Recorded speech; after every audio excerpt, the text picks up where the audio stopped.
Hello नमस्कार friends, मैं अभिषेक त्रिपाठी स्वागत करता हूं आपके अपने YouTube channel content for UPSC and UPPCS पे। दोस्तों, ये हमारी बिपिन चंद्रा का चैप्टर 2 है। जैसा कि आपने थंबनेल में देखा, ये लेक्चर 6 है दोस्तों। इसके पहले के जो 5 लेक्चर हैं दोस्तों, वो चैप्टर 1 पे बने हैं। अब दोस्तों यहाँ से हम चैप्टर 2 की शुरुआत करेंगे। बेसिकली दोस्तों, आप चैप्टर 2 के पहले आप चैप्टर को देखिए। चैप्टर में यहाँ दोस्तों, जैसा कि आपने थंबनेल में पढ़ा होगा, आपके पास अगर बुक होगी तो बुक में चैप्टर का चैप्टर है Indian states and the society in the 18th century.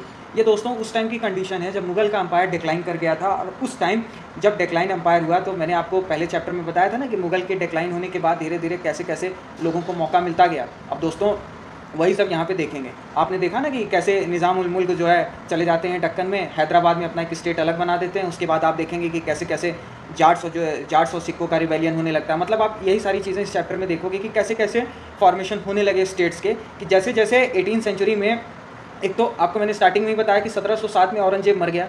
Aurangzeb के मरने के बाद जितने भी मुगल्स आए उनको लेटर मुगल्स बोला जाता है। बहादुर शाह तक तो कुछ कंडीशन ठीक थी, और उसके बाद के जितने भी मुगल्स आए वो तो और निकम्मे थे।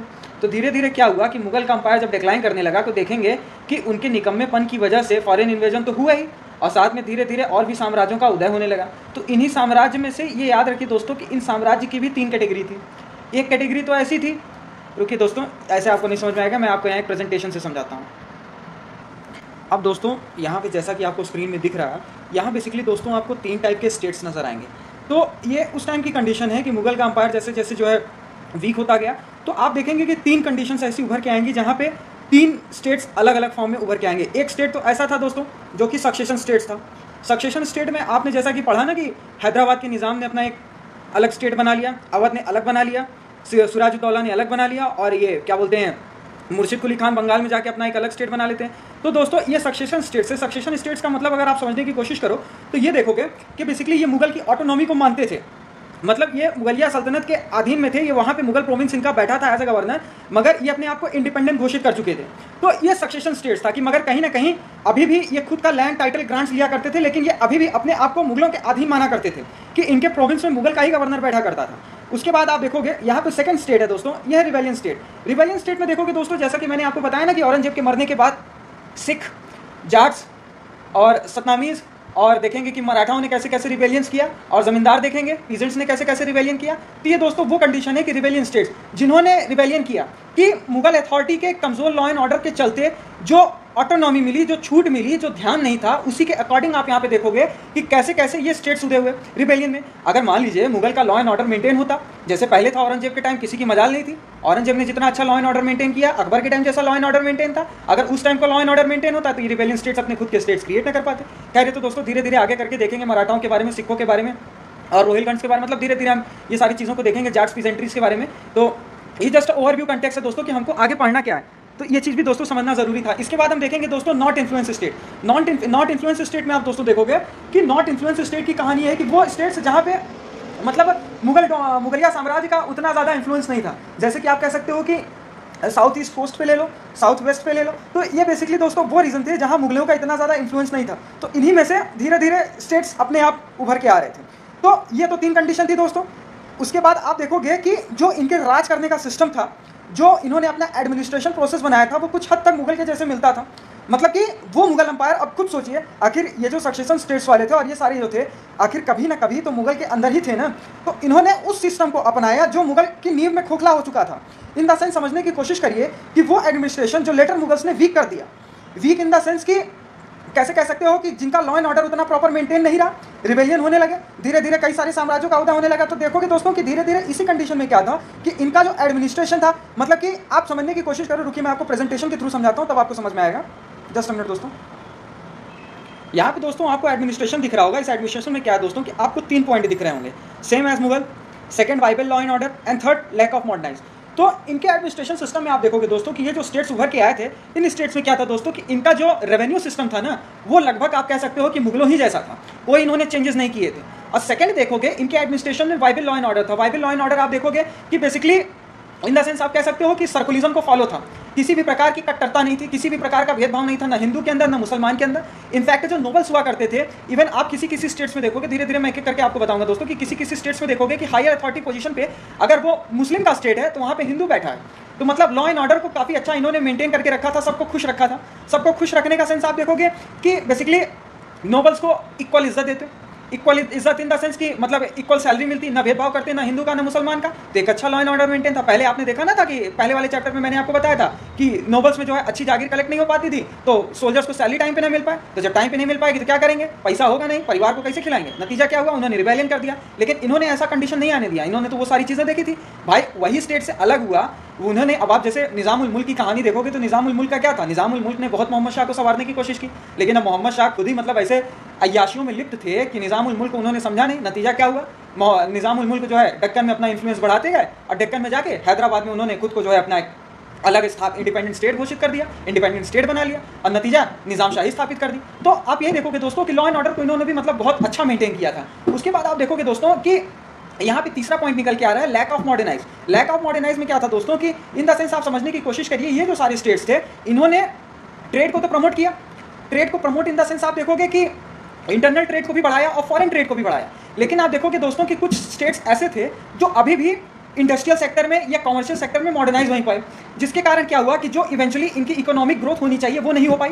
मतलब कि आप ये समझने की कोशिश करिए कि अगर आपको मैं एक शब्दों में समझाने की कोशिश करूं तो ये जिस टाइम देश से मतलब जिस टाइम इन्होंने अपना पल्ला झाड़ा मुगल से, इन्होंने खुद की अपनी एक ऑटोनॉमी डिक्लेयर की, तो उस कंडीशन में क्या था दोस्तों कि जो इकोनॉमिक क्राइसिस 18 सेंचुरी में क्रिएट हुए थे लेटर मुगल्स के दौरान, तो इन्होंने अगर चाहते तो जाहिर सी बात है जो इकोनॉमिक क्राइसिस थे भाई, मैंने आपको स्टार्टिंग में बताया ना कि जमीन का टुकड़ा दिन पे दिन बढ़ता चला गया, मनसबदारी सिस्टम बढ़ती चली गई, नोबिलिटी का खर्च बढ़ता चला गया, नोबिलिटी का खर्च बढ़ता चला गया, इकोनॉमिक क्राइसिस आने लगे। इकोनॉमिक क्राइसिस में क्यों आए, क्योंकि भाई इनका भोग विलास इतना ज़्यादा था, लग्जरियस लाइफ इनकी सारी नोबेलोस की इतनी ज़्यादा थी कि जो स्टेट का जो कलेक्शन था वो इनकी पूर्ति ही ना कर पाए। नतीजा क्या हुआ, इकोनॉमिक क्राइसिस आने लगे। अच्छा, जब आप देखोगे दोस्तों कि इन्होंने अपना एक इंडिपेंडेंट स्टेट बनाया तो जाहिर सी बात है एक अलग साम्राज्य को चलाने के लिए खर्चा करना पड़ता है ना भाई, नौकर चाकर तो रखने पड़ेंगे। तो नौकर चाकर को रखने के लिए धीरे धीरे क्या होने लगा कि जो स्टेट्स का रेवेन्यू था वो तो इन्होंने सेम एज मुगल जैसे रखा। सेम एज मुगल की कंडीशन में आप देखोगे कि वही जागीरदारी वाली सिस्टम चली आ रही थी, लैंड एक्सट्रैक्शन। अच्छा, जागीरदारी वाली सिस्टम में वही वाला चल रहा था।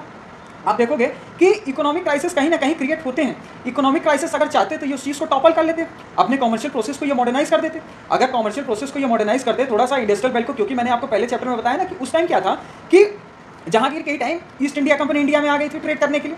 धीरे धीरे आप देखोगे कि औरंगजेब के टाइम जो था ईस्ट इंडिया कंपनी का इन्फ्लुएंस खत्म हो गया भाई, उसने तो खुद ही इनको पानी पिला दिया था।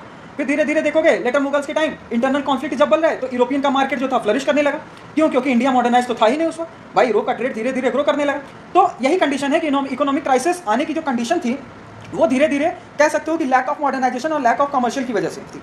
तो ठीक है दोस्तों, ये रहा इसका एक छोटा सा ओवरव्यू। इसके बाद हम धीरे धीरे सबसे पहले मैं आपको सक्सेशन स्टेट्स के बारे में बताऊंगा। सक्सेशन स्टेट में सबसे अब इसके बाद जो हमारा वो शुरुआत होगी वो हैदराबाद और कार्नेटिक पे हमारा लेक्चर बनेगा, हैदराबाद स्टेट और कार्नेटिक के बारे में। ठीक है दोस्तों, तो दिल थाम के बैठिए, अब आपकी ऑडियो बुक शुरू होने जा रही है। अब कान में ईयरफोन लगाइए, मस्ती से आराम से सुनते रहिए। अगर आपके पास बुक है तो साइड में बुक खोलिए, साइड बाय साइड देखते रहिए, और नहीं है तो कोई बात नहीं, कान में ईयरफोन लगाइए, मस्त जो काम कर रहे हैं करते रहिए, बस एज ए नॉलेज प्रोस्पेक्टिव आराम से सुनते रहिए।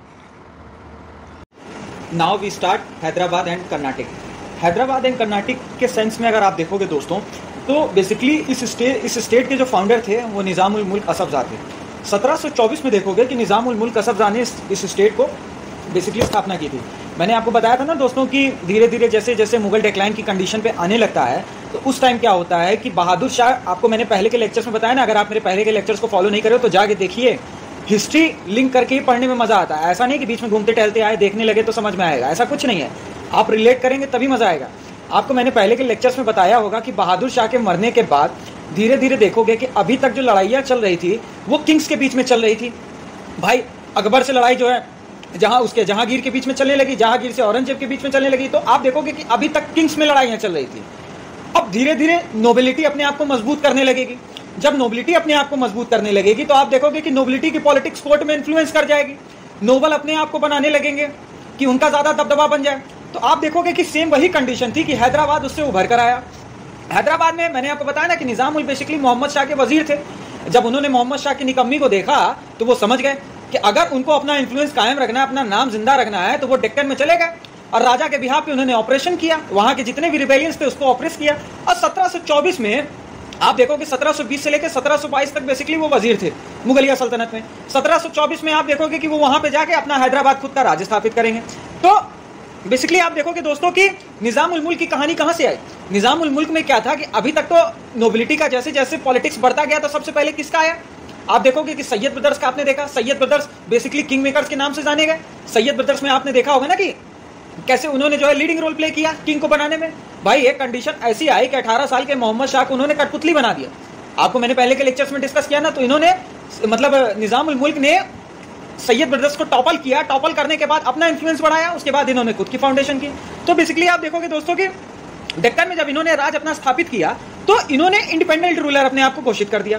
इंडिपेंडेंट रूलर जब इन्होंने घोषित कर दिया तो देखोगे दोस्तों कि इनका जो कह सकते हो कि इंडिपेंडेंसी में इन द सेंस कि इनका वार, ट्रीटी, टाइटल, टैक्स, जागीर सब इनके खुद के तहत थे, विदाउट मतलब कह सकते हो कि एनी रेफरेंस टू दिल्ली, बगैर किसी दिल्ली के रेफरेंस के, बगैर किसी दिल्ली के शहर के जानकारी की ये सारे काम निष्पक्ष ही अपने रूप से कर रहे थे।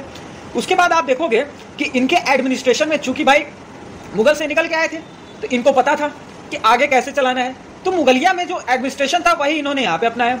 लिबरल पॉलिसी रखी है हिंदुओं की तरफ आप लिबरल पॉलिसी रखेंगे तो यहाँ पे देखेंगे कि एक पूरन चंद नाम के निकल के आ रहा है, एनसीईआरटी में यहाँ पे लिखा है, बिपिन चंद्रा सर लिखते हैं कि हिंदू पूरन चंद वॉज हिज दीवान। पूरन चंद जो थे वो उनके दीवान थे।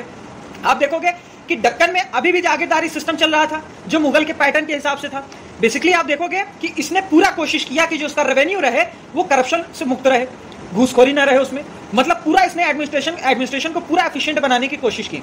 तो बेसिकली आप देखोगे कि 1748 में, यहां तक तो इसकी कहानी थी, 1748 में देखोगे दोस्तों कि इसके मरने के बाद हैदराबाद में पतन काल आने लगा। हैदराबाद में पतन काल इन द सेंस कहने लगोगे कि जैसे कि दिल्ली में अटैक्स हो रहे थे फॉरेंस के, तो उसी तरीके से यहाँ पे सेम डिस्ट्रक्टिव फोर्सेस जो थे वो यहाँ पे भी आ रहे थे, हैदराबाद पे भी अटैक हो रहे थे। तो जैसे दिल्ली पे इन्वेजन हो रहा था वैसे यहाँ पे हैदराबाद पे भी इन्वेजन हो रहे थे।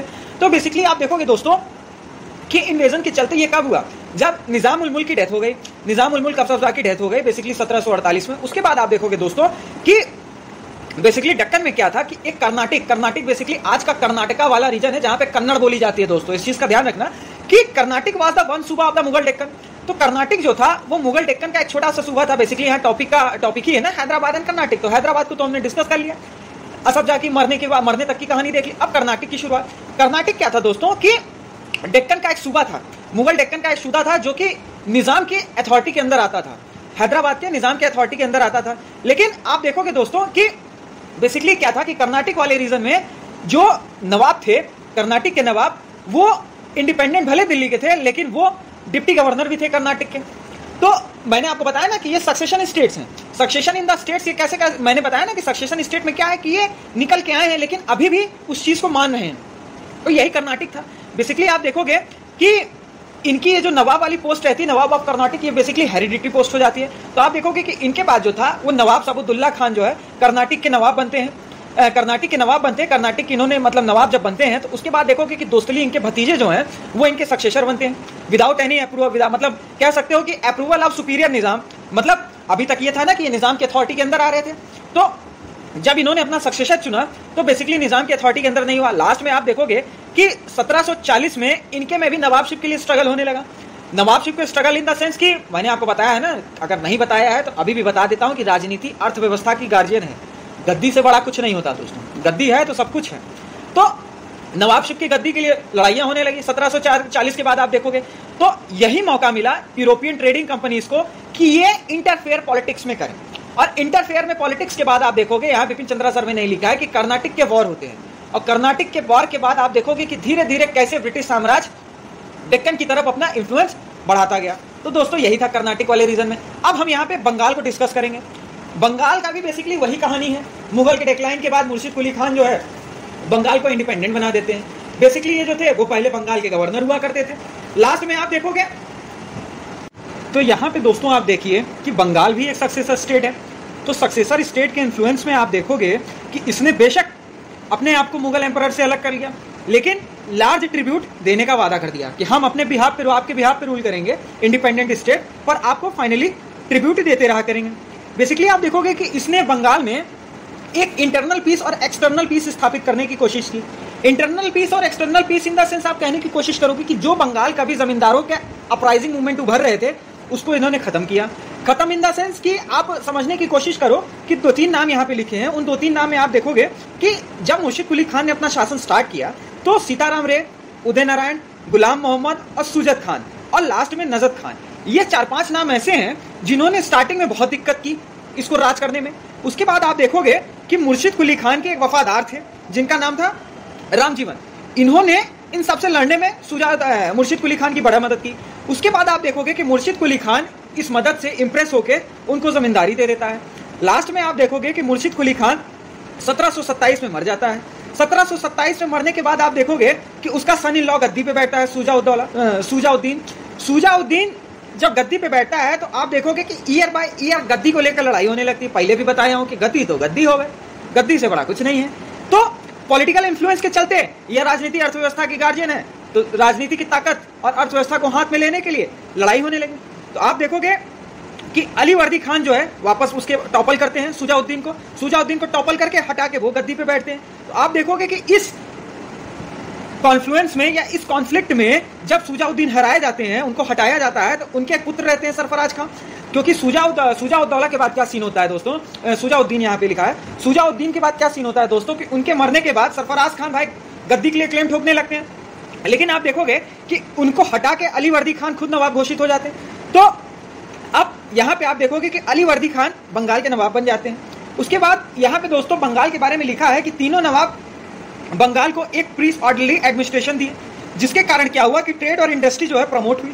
इस ट्रेड इंडस्ट्री प्रमोशन में दोस्तों क्या लिखा है कि बेसिकली इकोनॉमी के कंसिक्वेंस में क्या हुआ कि इन्होंने जो इकोनॉमिक लैंड्स थे ना उसको खलीसा में तब्दील किया। जो जागीर लैंड्स थे, अधिकतर लार्ज पार्ट होता है जो जागीर लैंड्स थे, उसको खलीसा में कन्वर्ट किया। मैंने आपको खलीसा में पहले भी बताया ना कि khalisa is a crown land. जो खलीसा का रेवेन्यू आएगा ना वो डायरेक्ट किंग की ट्रेजरी में जाएगा, लाइक अ कंसोलिडेटेड फंड, मतलब कंटिजेंसी फंड, मतलब इमरजेंसी फंड उसको मानिए, ठीक है। तो वो इमरजेंसी फंड के रूप में लाइक ट्रेजरी में जाएगा। तो भाई जाहिर सी बात है जब ये सारी जागीर जो है लार्ज पार्ट की खलीसा में तब्दील हो गई तो रेवेन्यू सिस्टम एक मतलब कह सकते हो कि फ्रेश रेवेन्यू सेटलमेंट इन्होंने लाने की कोशिश की।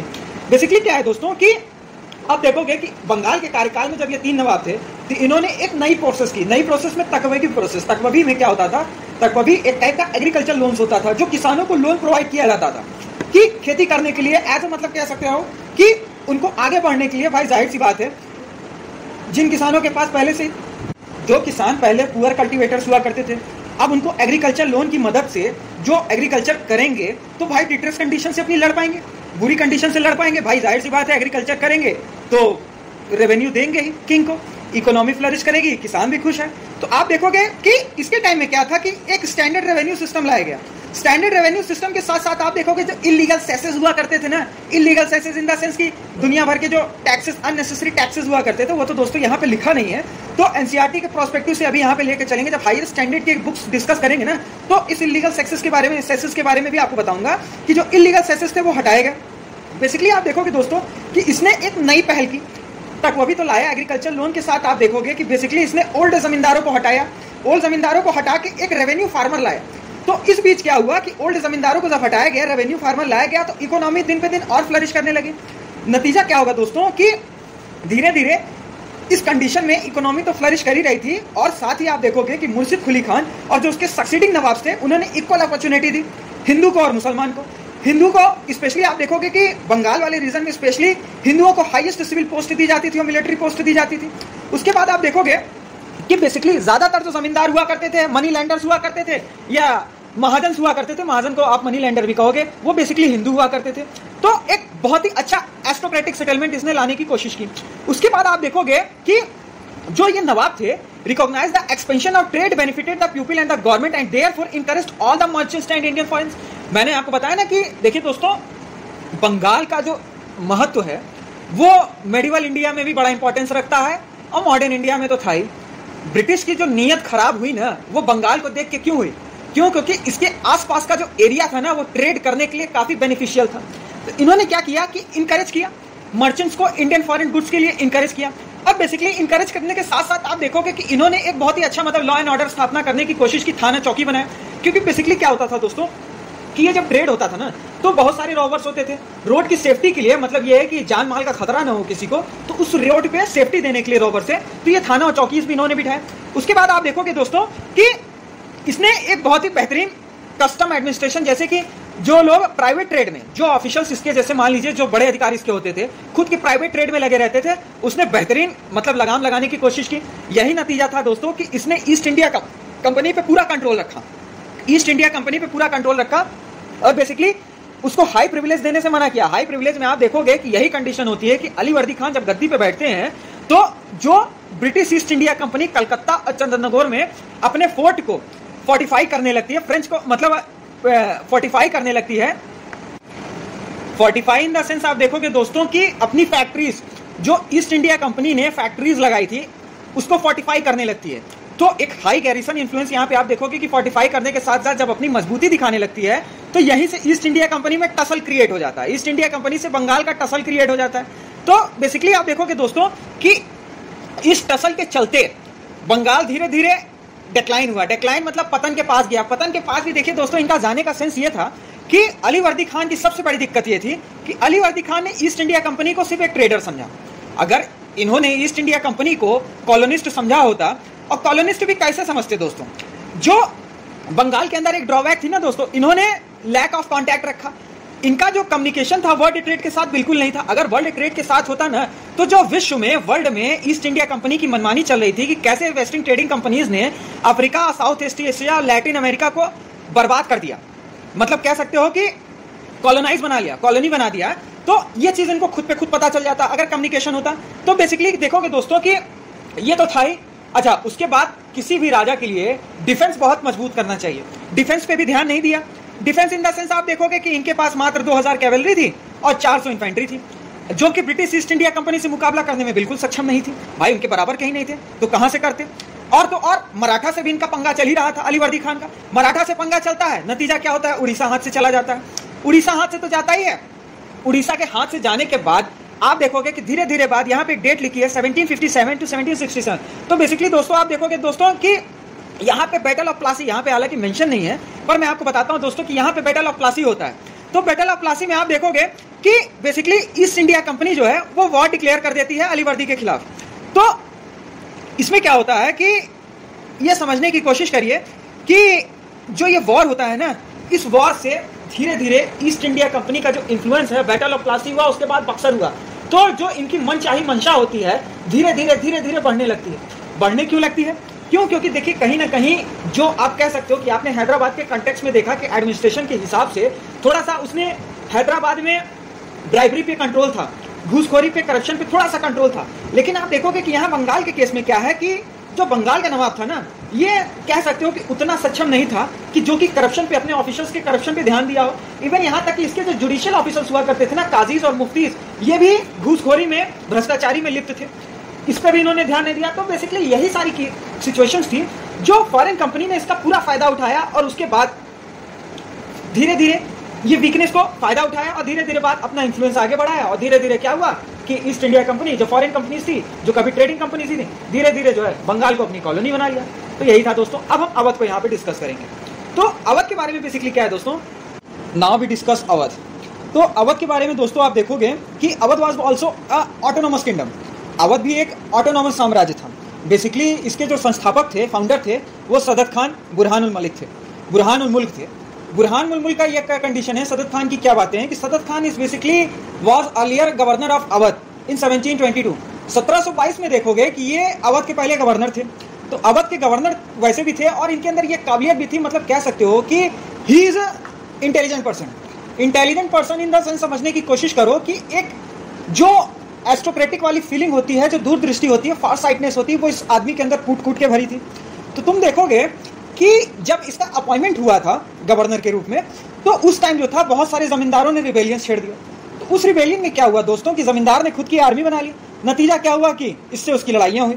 तो उस लड़ाइयों में जब आप देखोगे कि सदत खान ने उनको हराया, तो हराने के बाद बेसिकली जो पॉलिसी अपनाई ना कि जमींदारों से लड़ने के बाद, मतलब कह सकते हो कि जमींदारों को उनकी जमींदारी नहीं छीनी, अब बेसिकली उनको माफ किया, लिबरल पॉलिसी अपनाते हुए दिल दिखाया। लिबरल मतलब जो अकबर का था कि राजा को हराया और हराने के बाद वापस से राज करने दिया और राजाओं का दिल जीता, तो वही इसने भी किया। जमींदारों को हराया और हराने के बाद वापस उनको गद्दी पे बिठाया और ये कहा कि अब तुम जो है रेवेन्यू दोगे। एक चीज याद रखना दोस्तों, जब आप किसी से हार जाओ, वो पर्सन आपको तब भी इज्जत देना है, तो याद रखना उसके लिए आप हमेशा के लिए वफादार हो जाओगे। ये मानव का स्वभाव है। तो यही वो कंडीशन थी। तो बेसिकली आप देखोगे दोस्तों कि जब जमींदारों को नहीं हटाया गया तो उन्होंने वापस से वही ट्रिब्यूट देने का वादा किया जो रेगुलरली उनको देने के लिए कहा गया था।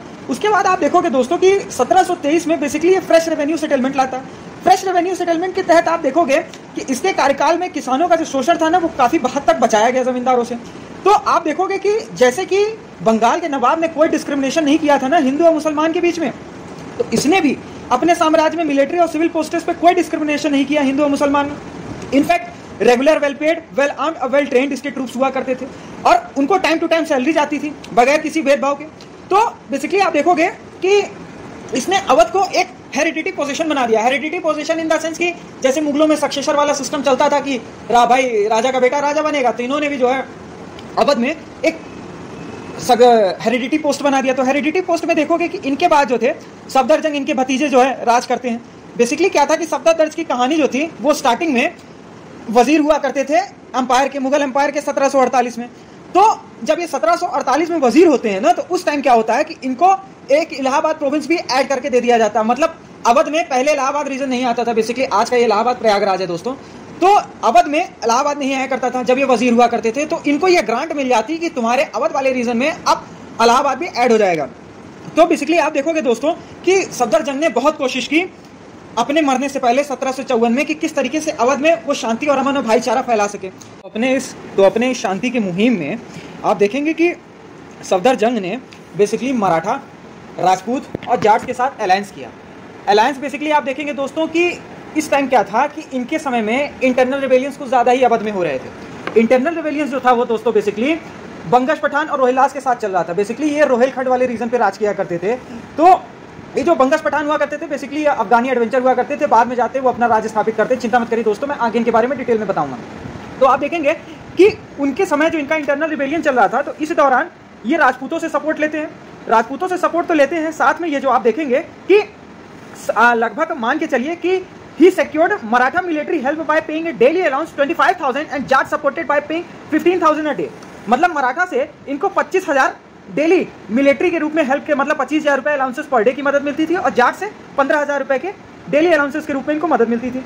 बेसिकली आप देखोगे कि इन्होंने बाद में पेशवा के साथ एक एग्रीमेंट भी किया कि अगर ये मुगल अंपायर को फॉरेन इन्वेजन अहमद शाह अब्दाली से प्रोटेक्ट करते हैं तो इनको 50 लाख रुपए ग्रांट दिया जाएगा। साथ में पंजाब, सिंध और नॉर्थ इंडिया, उत्तर भारत के कई सारे डिस्ट्रिक्ट्स में चौथ कलेक्ट करने की अनुमति के साथ अजमेर और आगरा का गवर्नर भी बना दिया जाएगा।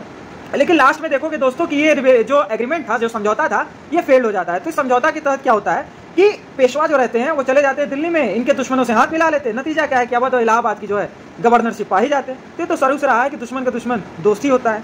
तो देखोगे दोस्तों ये बातें आएंगी खत्म होते हुए। यहाँ आगे की लाइंस में लिखा है कि सफदरगंज का भी बेसिकली जो जस्टिस था वो काफी लिबरल था, टॉलरेंट पॉलिसी थी। हिंदू और मुसलमान जैसे कि नवाबों की थी, बंगालियों की थी, वैसे इनकी भी थी। इनके भी वही देखोगे कि हाईएस्ट जो पोस्ट हुआ करती थी उसमें जो इनके गवर्नमेंट में थे वो एक हिंदू थे। हिंदू बेसिकली महाराजा नवाब राय करके हुआ करते थे, वही हाईएस्ट पोस्ट पाए थे। अब दोस्तों अंतिम में देखोगे कि बेसिकली क्या था कि मुगल के मरने के बाद जो आर्टिशंस हुआ करते थे और जो क्राफ्ट्समैन हुआ करते थे, जो आर्ट एंड लिटरेचर्स में माहिर हुआ करते थे अपने क्षेत्र के, तो धीरे धीरे देखोगे कि वो अनएम्प्लॉयड होने लगे।